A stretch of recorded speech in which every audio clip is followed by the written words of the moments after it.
you should always advocate for yourself and be a voice for yourself. You should never let what somebody else did ruin or run your life. A 38-year-old mother from Alabama who has filed a lawsuit accusing Sean Diddy Combs and Jay-Z of raping her when she was 13 years old is speaking out to NBC News for the first time. She asked us not to reveal her identity. What made you want to come forward and talk today? Because I think that I've been quiet long enough about what I've been through, and it's been hard enough to be quiet. But it's a chapter of my life that I'd like to close.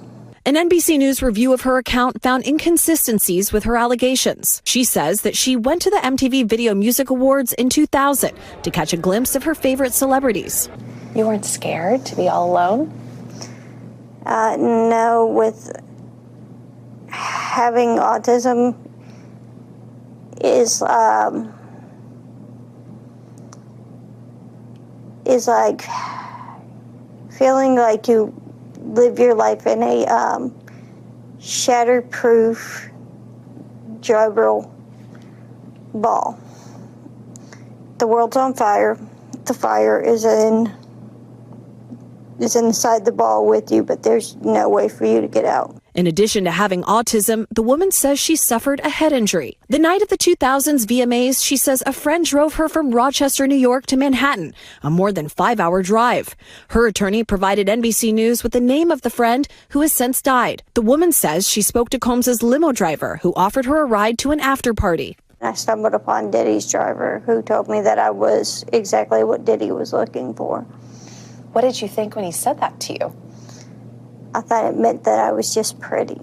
She went to a White House, she says, where she spoke to musicians Benji Madden and his brother. I'm talking to Benji Madden about his tattoo because, I have about his tattoo that's the Last Supper, because I have a religious background. So it was just something to talk about. In a statement to NBC News, a representative of the Maddens confirmed that they did not attend the 2000 VMAs and that they were on tour in the Midwest at the time.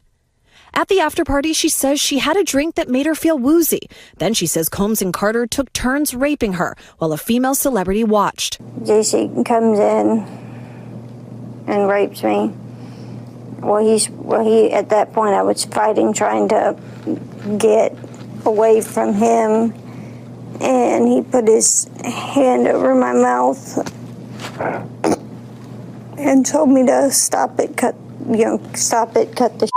After the alleged rape, she says she ran to a gas station where she called her father, who picked her up and drove her home.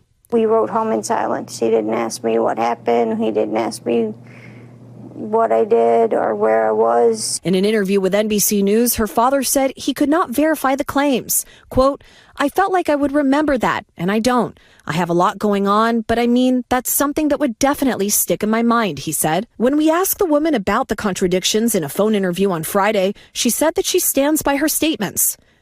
"I have made some mistakes," she said. "Honestly, what is the clearest is what happened to me."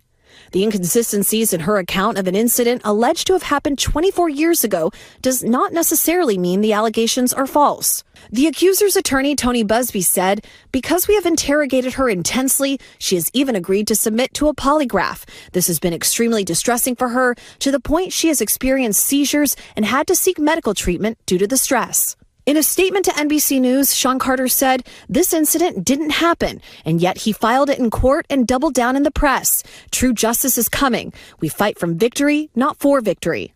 Is any part of you scared coming out against such powerful people?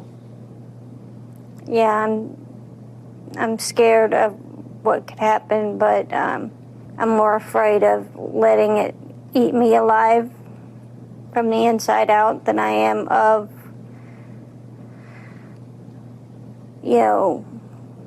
being chastised by their fans. All right, Chloe Malas joining us now live. Chloe, we just heard a very strongly worded statement from Jay-Z. What else are you hearing from him and his team? Yes, so his attorney said that they're going to ask the court to, quote, dismiss this frivolous case. And also moments ago, we heard from Diddy's legal team, and I want to read you some of what they said. They said, quote, this is the beginning of the end of this shameful money grab. And remember, he remains behind bars at Brooklyn's Metropolitan Detention Center, and his criminal trial begins in May.